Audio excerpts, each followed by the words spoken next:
balik lagi sama gua di channel gua Irfan Kede. Nah, season ini kali ini kita mau podcast sama temen gua.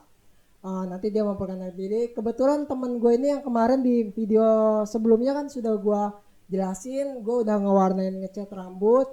Nah, gua penasaran nih, bagaimana sih cerita dia S2 IT malah nyasarnya ke jadi tukang cukur gitu kan. Ini yang bikin gua penasaran sih.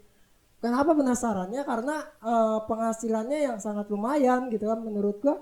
Ya laundry gua sih kalah penghasilannya sama dia. Makanya gue pengen tanya-tanya banyak nih tentang apa yang udah dia lakuin selama ini kan gitu, perjalanannya kayak gimana gitu kan.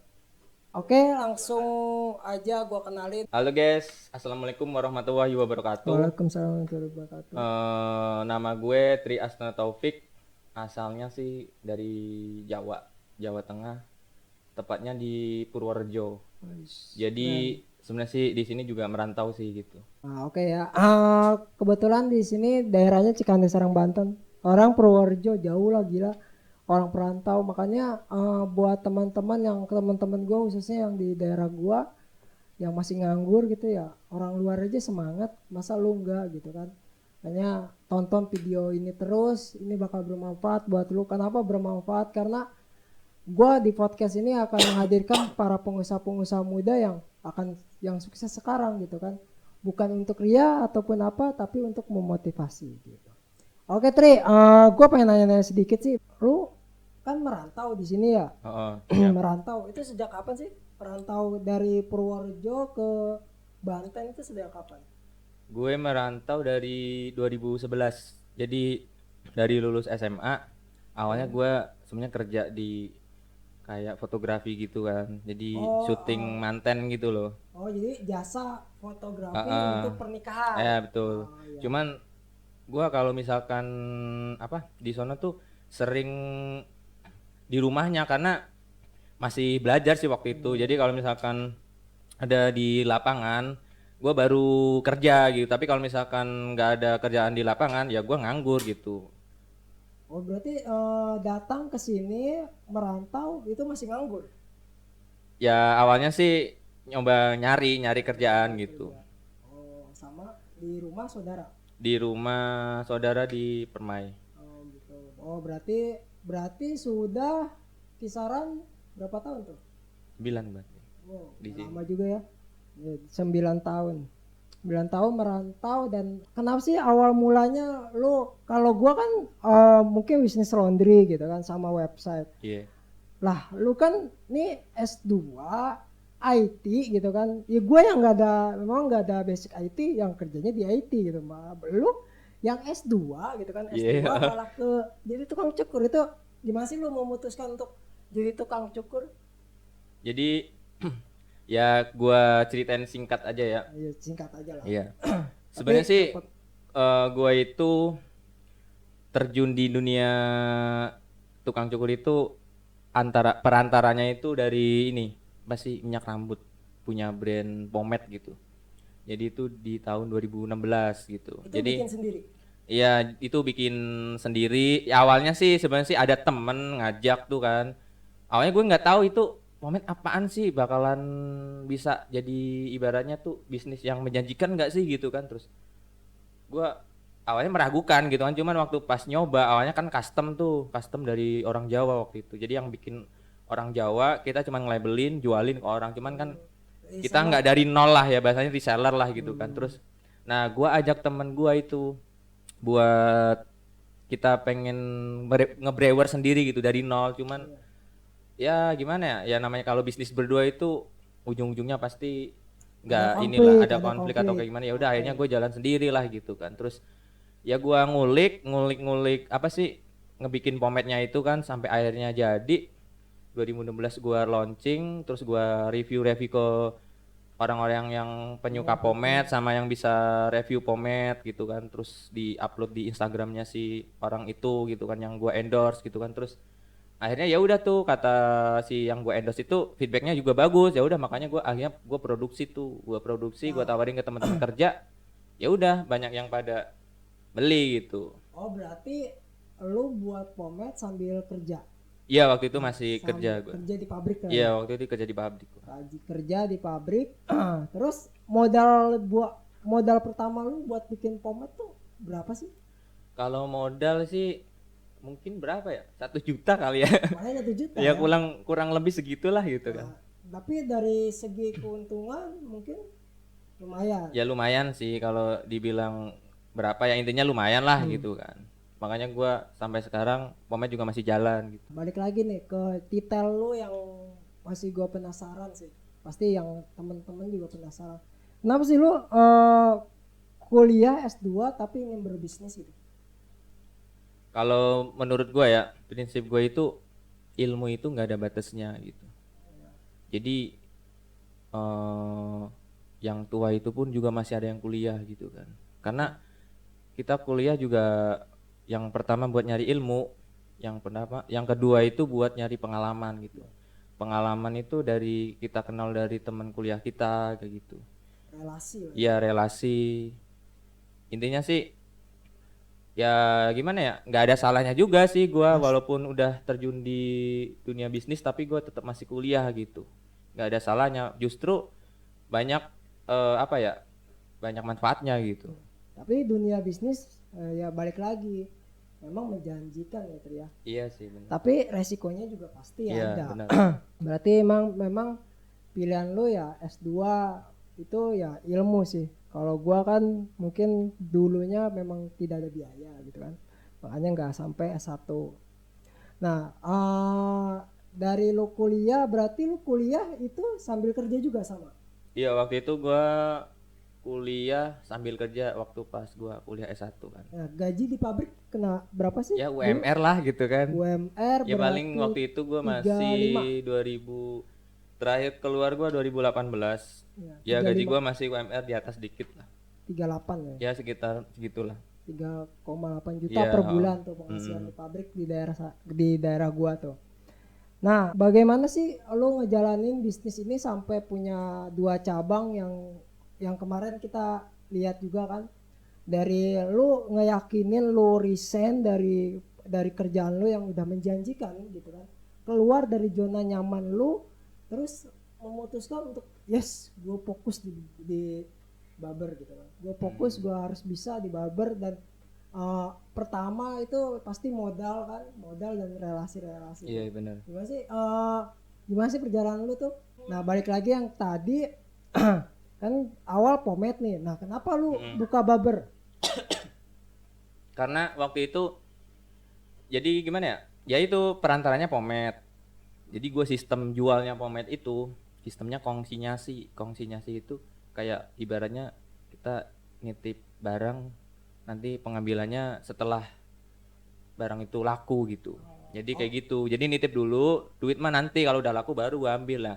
Dari situ gua kenal lah dari owner-owner, gua setiap nitip gitu. Sampai ada lah owner yang ibaratnya apa ya? Ibaratnya uang itu nggak disetor gitu ke gua, tapi ya udah itu buat pengalaman juga gitu kan. Jadi ini sih gua kenal kenal lebih dekat dunia cukur rambut lah ya dari pomade itu, dan gua kenal owner-owner barber, terus gua ngobrol-ngobrol gitu kan, sharing-sharing, dan gua punya keinginan gitu kan, punya sendiri gitu tempat kayak gini sendiri gitu, tempat Tapi barbershop sendiri gitu. basicnya memang lu udah bisa cukur atau belum keadaannya? Kalau gua waktu itu belum sama sekali. Sama sekali belum. Belum. Gua lah Ya. nggak bisa. Oke, berarti Jadi nol benar-benar lah dari gitu. nol ya. Pokoknya dari gua kenal owner, terus akhirnya gua mutusin buat buat Buka pertama ngebuka kali. barber akhirnya. Ya Tahun berapa? sebelumnya emang gua konsultasi sama orang tua juga kan, karena ibaratnya ada modal, terus akhirnya gua buka.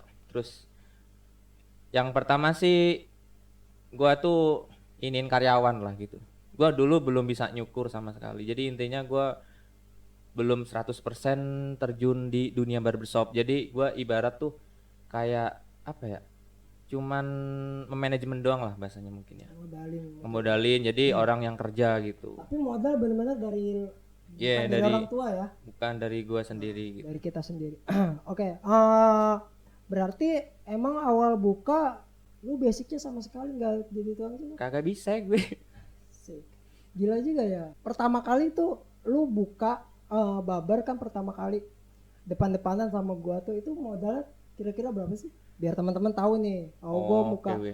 barber kisaran aja gitu kan. Ya kalau gue sih jujur buka barbershop yang awal ya, buka barbershop di cabang pertama itu gue itu ya sekitar 40 lah. Itu juga masih 40 juta. masih apa ya, kosong gitu. Jadi belum gue lengkapin gitu, misalnya Nah, itu bikin hasil kanopi kayak nabung gitu. berapa bulan? Ya dari pas gua kerja aja kayak gitu. Ya tabungan kerja gitu. Kerja berapa tahun? Kerja dari 2011 cuy. Oh, Kan gila. gua kuliah juga, kuliah gua pakai duit gua sendiri cuy. Iya.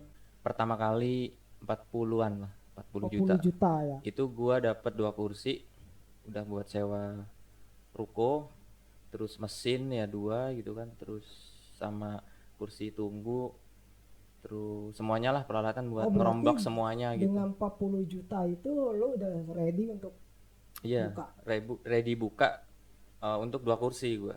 2 kursi. Tapi belum ada kursi keramas kayak sekarang lah gitu. Nah, kan lu ini masih kerja dong. Posisi kan masih kerja ya. Iya, waktu itu gua masih kerja. Jadi gua nyari orang gitu, Oh, nyari capster. karena lu nggak bisa nyukur juga kan? Iya, waktu itu belum bisa nyukur. Nah, lu bisa nyukur dari Dari karyawan setelah lu? gua enggak, jadi gua belajar dari YouTube waktu itu. Oh, Karena emang gua udah punya basic nyukur pakai gunting dan gua belajar pakai mesin, lihat tutorial dari YouTube, dan karena kemauan ya, yang pertama pasti kan kemauan gitu. Ya alhamdulillah sih bisa gitu. oke. Sampai gua ke Jakarta ikut seminar kayak gitu. Gua bela-belain kayak gitu. Good. Oh, gila. Jadi emang bener-bener yang dari nol yang nggak bisa nyukur gitu ya akhirnya terjun ke barber ya. Nah, sekarang gue pengen tahu nih lika-liku lu perjalanan lu dari barber pertama sampai sekarang punya 2 cabang itu gue pengen tahu gimana sih pahit manisnya gitu dari awal lah. Oke, dari awal ya. Gua buka barber yang pertama, gua pernah ditipu capster. Jadi gua itu sebenarnya ngontrak itu November opening tanggal 12 November Tahun tahun 2017. Terus gua itu udah dapat orang Bandung. Gue ditipu sama orang Bandung itu. oh tipe apa tuh? Jadi ya intinya sih udah gua kasih transport, gua transfer, dianya nggak kesini gitu. Oh, berarti lu pertama buka itu udah langsung ditipu? Iya benar. Oh, itu hampir sama sih kayak gua ya. Nah, terus akhirnya lu kan ditipu nih. Mm-mm. Nah, terus lu gimana? Lu nyari orang lagi atau gimana? Gua langsung buka lowongan gitu. Terus gua dapet, tapi gua buka awal Desember waktu itu. Bedanya 1 bulan Dari dari tanggal opening. 12. Iya. Oh, Ya sekitar 3 minggu lah berarti. oh iya, oke. Itu dapat dari loker Iya, loker gua ini info lowongan ke Facebook kayak gitu. dan lu masih kerja di pabrik. Iya masih. Masih kerja di pabrik. Jadi lo udah dapat nih kan? Udah dapat capster terus?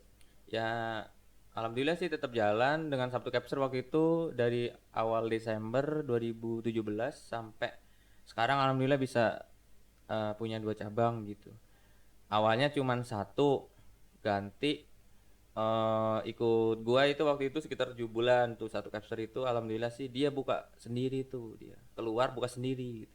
Ganti lagi terus datang lagi, sempet sih gua itu buka pangkas tuh waktu itu di daerah sini nih deket Cikande juga masih gitu. Nah, itu buka barbershop dulu apa buka pangkas Ya rambut dulu? buka barber dulu, cuman kan gua waktu itu Oh, gimana ya, mengembangkan pengen mengembangkan tapi karena yang punya kecil, modal kecil, karena waktu itu nyoba gitu, karena ada pangkas rambut.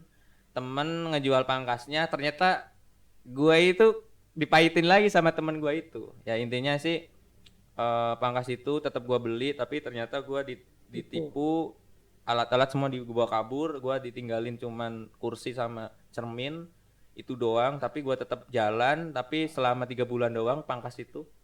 Habis itu gua tutup karena kendala sama yang punya kontrakan waktu itu. Udah ditipu, kendala juga sama kontrakan asik. Jadi intinya sih ya udahlah, itu buat pengalaman gua. Jadi intinya sih jangan terlalu percaya sama orang. Gitu. Oke. Oh, berarti ditipu sampai 2 orang. Nah, lu kan buka cabang kedua nih kan pasti butuh biaya. Yang menurut gua lumayan lah gitu kan. Gua kemarin sempat nanya juga ya untuk pembukaan cabang. Nah, untuk barber yang pertama kali lo buka ini memang penghasilannya kayak gimana? Emang sudah mencukupi atau gitu kan? Sampai buka cabang kedua gitu kan? Emang benar-benar buka cabang kedua ini dari keuntungan yang cabang pertama? Iya, Bener-bener real uang cabang pertama? iya. Oke, dan akhirnya lo memutuskan untuk keluar dari Iya, pekerjaan lo. dari kerja gua waktu itu. Keluar dari Berapa kerja. bulan buka tuh? Waktu itu gua keluar 2018 Juli. Terus gua itu 100% di barber waktu itu. Setelah gua keluar kerja 100% di barber, waktu itu belum buka nih, belum buka cabang waktu itu kan. Nah, itu buka barbernya berapa lama? Dari ya pokoknya 3 bulan apanya? barber. Akhirnya lu resign.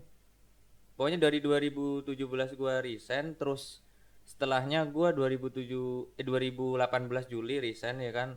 Langsung gua 100% di barber, alhamdulillah bisa buka cabang kemarin tuh 2019 gitu, Desember gitu. Nah, berarti dari buka barber pertama kali di 2016 ya? 17 ya. 2017 dan akhirnya sekarang di 2020 lo buka cabang kedua gitu kan. Itu selisihnya mungkin 3 tahun. Iya, 3 Ya, tahun. kurang lebih 3 tahun. Lo bisa mengumpulkan uang untuk membuka cabang kedua gitu kan. Buka cabang kedua.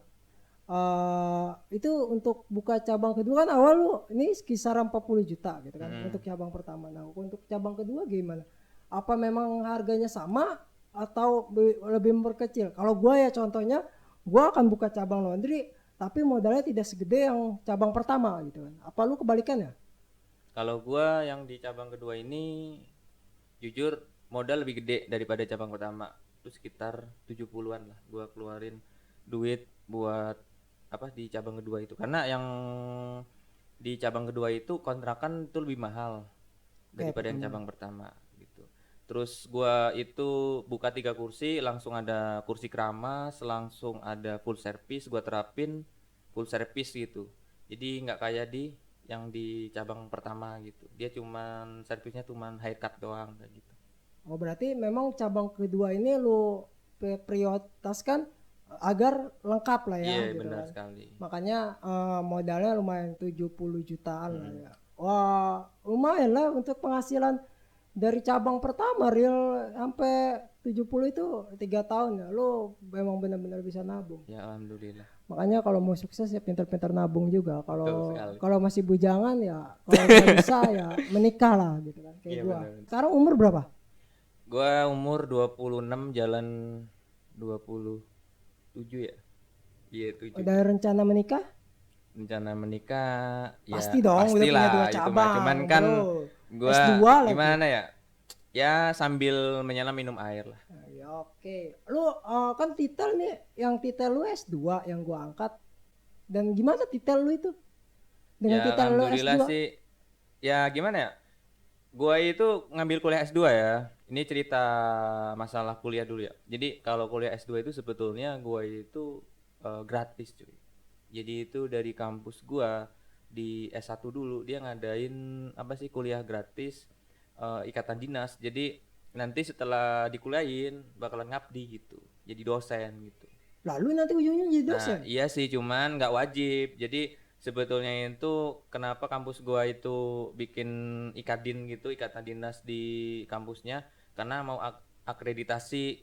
Kalau misalkan apa sih ngajar S1 kan eh, dosen itu wajib kan minimal S2 ya. Jadi intinya sih buat ini sih akreditasi sih. Jadi nggak wajib ngajar sih. Cuman kan kalau secara apa ya logika kita udah kuliah capek-capek tapi kita nggak manfaatin kadang Sayang. agak sayang juga sih Ya, sebenarnya. makanya lu kan udah bisnis di barber, udah berpenghasilan, udah punya 2 cabang.